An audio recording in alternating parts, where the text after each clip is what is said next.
السلام عليكم ورحمة الله وبركاته. كل أصحابي وإخواتي وحبايبي، كل عشاق ومشاهدي ومشجعي كرة القدم، وحشتوني جدا جدا، وأهلا وسهلا بحضراتكم في حلقة جديدة من حلقات أهلاوي فندي. بدعي ربنا سبحانه وتعالى إن حلقة النهاردة تعجب حضراتكم. صلي بينا على الحبيب صلى الله عليه وسلم، وسمي الله وادخل برجلك اليمين نشوف حلقتنا. بس قبل ما ندخل يا جماعة لو سمحتم ما تنسوناش في اللايك والشير، ولو حضرتك جديد معانا وعجبك المحتوى نتشرف بحضرتك تشترك معانا في القناة وتفعل زر الجرس علشان يوصلك كل جديد من برنامج أهلاوي فندي. غدا إن شاء الله بأمر الله الجمعة 22/12 المباراة الهامة بين النادي الأهلي وأوراوا الياباني على تحديد المركز الثالث في كأس العالم للأندية. طبعا أكيد واحد قاعد دلوقتي هيقوم طالع يضحك ويقول لك الكأس العالم للأندية المركز الثالث الهامة، المباراة الهامة. يا عم المباراة الهامة والله. هو حضرتك ما تعرفش ولا ايه؟ ده كأس العالم للأندية، مش بطولة وحوي يا وحوي يعني ولا حاجة. لا ده كأس العالم للأندية اللي حضرتك هتموت علشان بس يعني ايه يتذكر اسمك هناك، تروح تسنطر سنطرة واحدة كده وتمشي. انت ما رحتوش قبل كده نهائي ولا عارف تروحه. بتتريق على ايه؟ بتتريق على ان الاهلي اتغلب من بطل امريكا الجنوبيه وتقول لي ده فرقه مغموره غلبت النادي الاهلي؟ يعني كلام لا يعقل والله العظيم، وكلام انت بتقل من نفسك بيه. يعني انت بتخلي الناس اللي تتفرج على الاخبار اللي حضرتك بتنزلها على صفحتك تمام تبص عليك تقول حاجه من اتنين. تقول يا اما ان حضرتك داخل الكوره جديد او داخل كره القدم جديد، يعني ما تعرفش فيها حاجه تمام، يا اما يقولوا عليك واحد لا مؤاخذه في الكلمه لفظ مش هينفع اقوله. ايه اللي حضرتك عامله ده وايه اللي انت كاتبه ده؟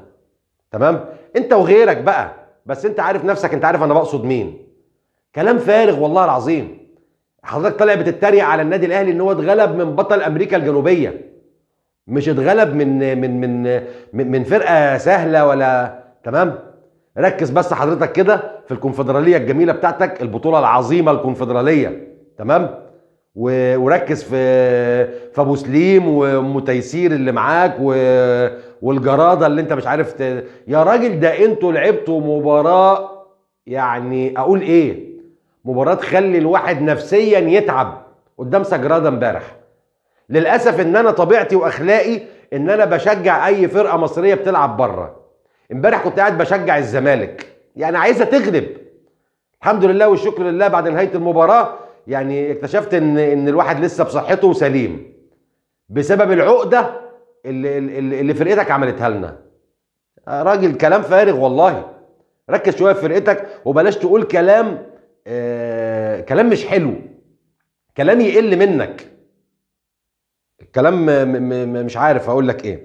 طيب النادي الاهلي هيلعب مع اوراوا بكره ان شاء الله بامر الله لتحديد المركز الثالث اللي هو الحمد لله والشكر لله هو بتاعنا تمام. الاهلي حاصل عليه 3 مرات الميداليه البرونزيه، وان شاء الله بامر الله بكره تكون الرابعه، ونحتفل برضه لان المركز الثالث عالميا يا جماعه تمام. المركز الثالث عالميا مش حاجه سهله والله. اقعد ركز كده هتلاقي ان المركز الثالث ده انت معدي بيه فرق كتير قوي. انت قدامك فلومينينسي البرازيلي وقدامك مانشستر سيتي.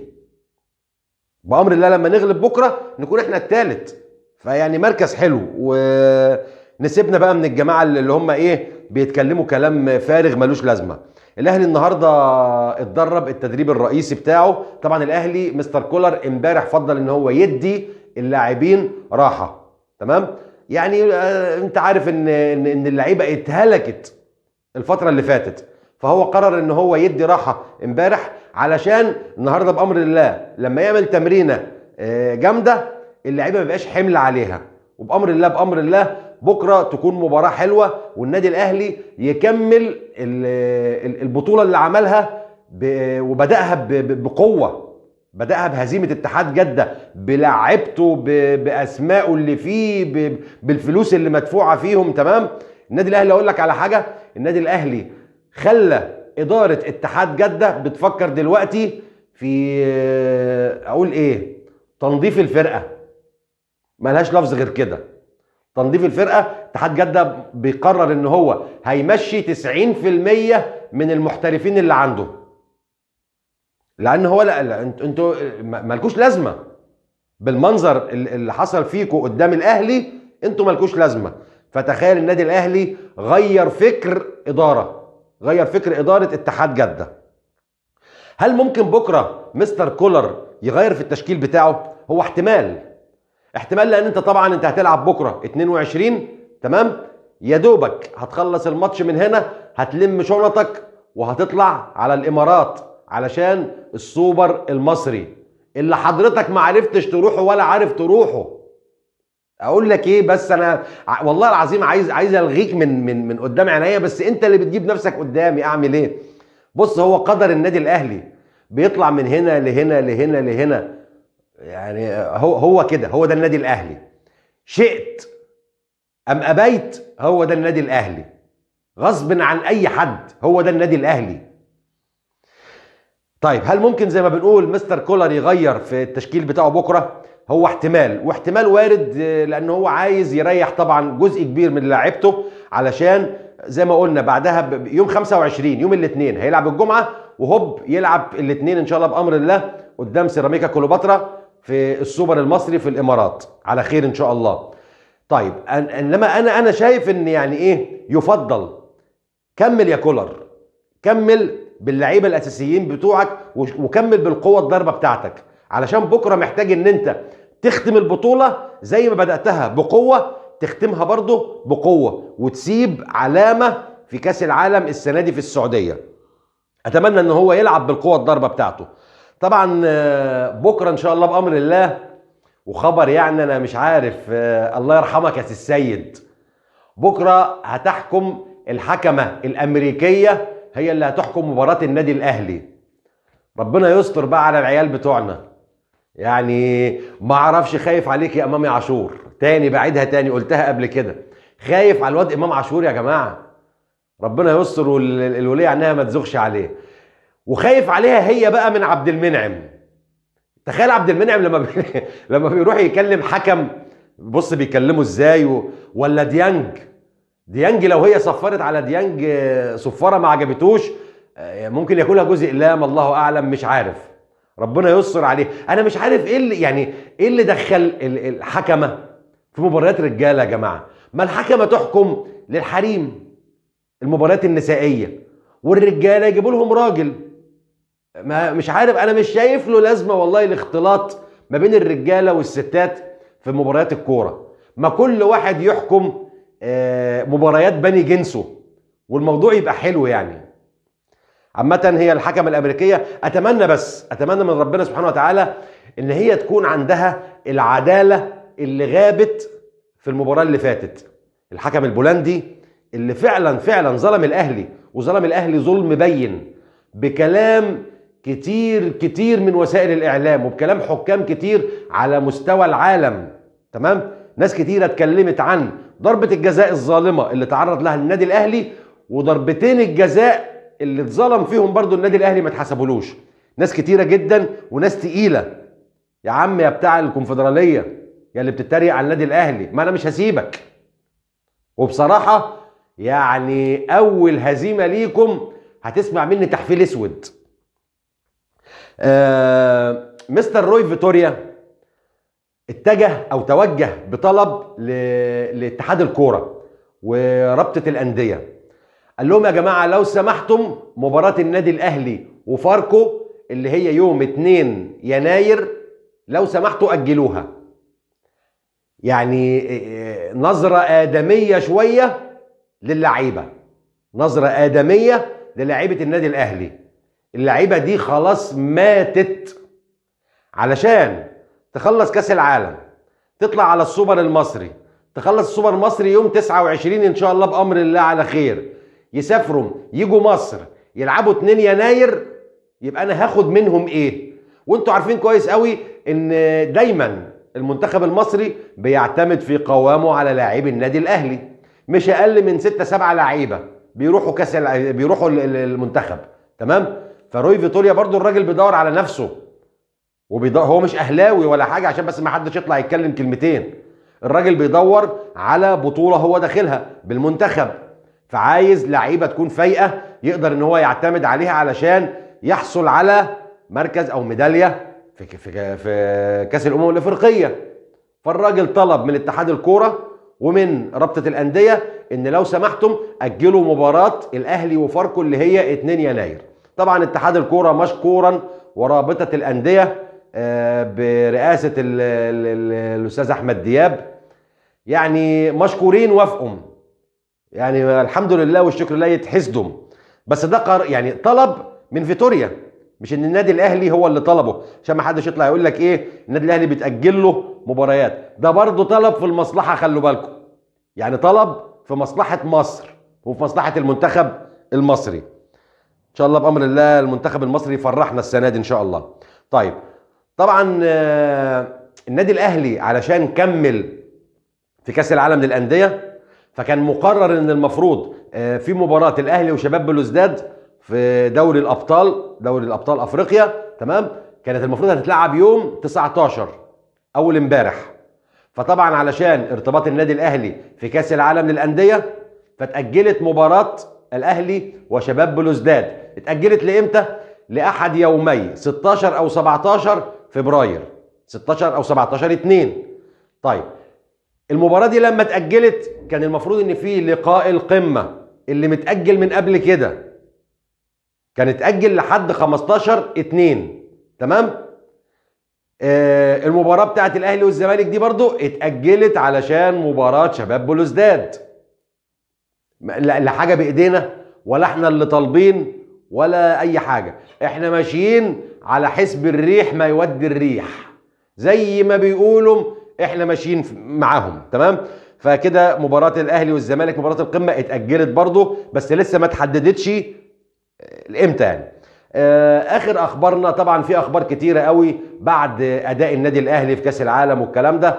طلع اخبار كتير قوي، ده انديه سعوديه وانديه اماراتيه وانديه قطريه، وطلب للشناوي وطلب لعب منعم وعايزين حسين الشحات وعايزين. بصوا يا جماعه، من مصدر موثوق منه ومصدر مسؤول داخل جدران النادي الاهلي مفيش اي شيء رسمي يعني اتقدم للاهلي. مفيش اي اوراق رسميه اتقدمت للاهلي، كلها كلام اما من وكلاء لاعبين او يعني من تحت لتحت كده من ادارات للعيب، تمام. الوحيد اللي الموضوع خد شكل شبه رسمي هو الشناوي مع ضمك السعودي عايزين محمد الشناوي عندهم، تمام. وحصل قعده ما بينهم في الفندق اللي الاهلي قاعد فيه، فندق الاقامه بتاع النادي الاهلي. الناس راحوا قعدوا مع محمد الشناوي هناك وقعدوا اتكلموا معاه حوالي ساعه او ساعه وشويه. الكلام ده يا جماعه مش كلامي انا، ده كلام حد مسؤول داخل النادي الاهلي. طيب الشناوي اتكلم من دماغه؟ لا، الشناوي قعد معاهم صحيح، بس قال لهم كل الكلام اللي احنا بنقوله ده مش كلام رسمي، الكلام مع اداره النادي الاهلي اللي انا همشي على كلامها. وفعلا نقل الحديث اللي دار ما بينهم للكابتن محمود الخطيب اللي بدوره عرضوا على لجنه التخطيط وشركه الكوره والكلام ده، تمام. والناس مأجله اي كلام في اي حاجه لما بعد السوبر المصري. والنادي الاهلي بيقول اي عرض هيتقدم لاي لاعب في النادي الاهلي نشوفه ان هو كويس للنادي والمستوى اللاعب، النادي عمره ما هيقف في سكه اي لاعب، تمام. الوحيد اللي زي ما قلنا يعني العرض شبه رسمي هو عرض محمد الشناوي لضمك، وهم طالبينه في الاول 1.5 سنة اعاره ب2.5 مليون دولار. يحق لنادي ضمك ان هو يفعل بند الشراء في خلال اول 6 شهور، يعني اول 6 شهور لو عجبه الموضوع وهيكمل معاه هيفعل بند الشراء، ويبقى الكلام بقى في سعر تاني خالص، في كلام تاني خالص، تمام، غير ال2.5 مليون دولار. فان شاء الله بامر الله بعد السوبر المصري هيبان القصه بتاع الشناوي او اي عروض تانية ممكن تتقدم لاي لاعب تاني. وزي ما قلنا النادي الاهلي مش هيقف في سكه اي حد من ابنائه شايف ان فيه مصلحه او خير جاياله.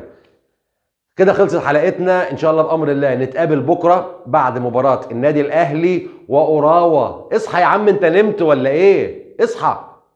بعد مباراه النادي الاهلي واوراوا الياباني بكره ان شاء الله بامر الله هنتقابل علشان نقول مليون مبروك حصول النادي الاهلي على البرونزيه في كاس العالم للانديه. سعدت جدا جدا بلقائي مع حضراتكم، برجو يا رب حلقه النهارده تكون حلقه كويسه تعجب حضراتكم، علشان يا جماعه ما تحرموناش من اللايك من الشير، ولو حضرتك جديد معانا وعجبك المحتوى نتشرف بحضرتك تشترك معانا في القناه وتفعل زر الجرس.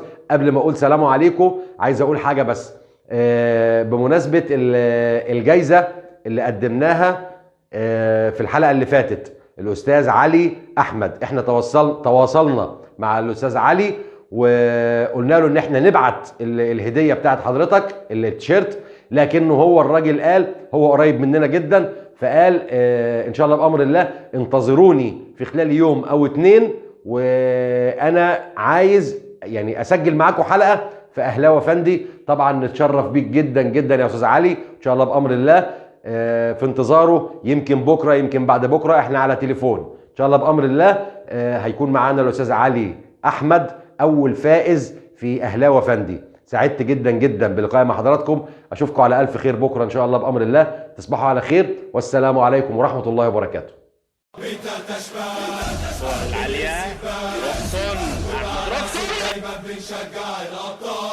من عماد متعب مرتدة تصوير وجول جول جول جول.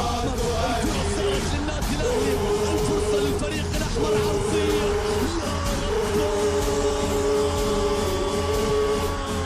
ولكن احذروا الكاو احذروا الكاو.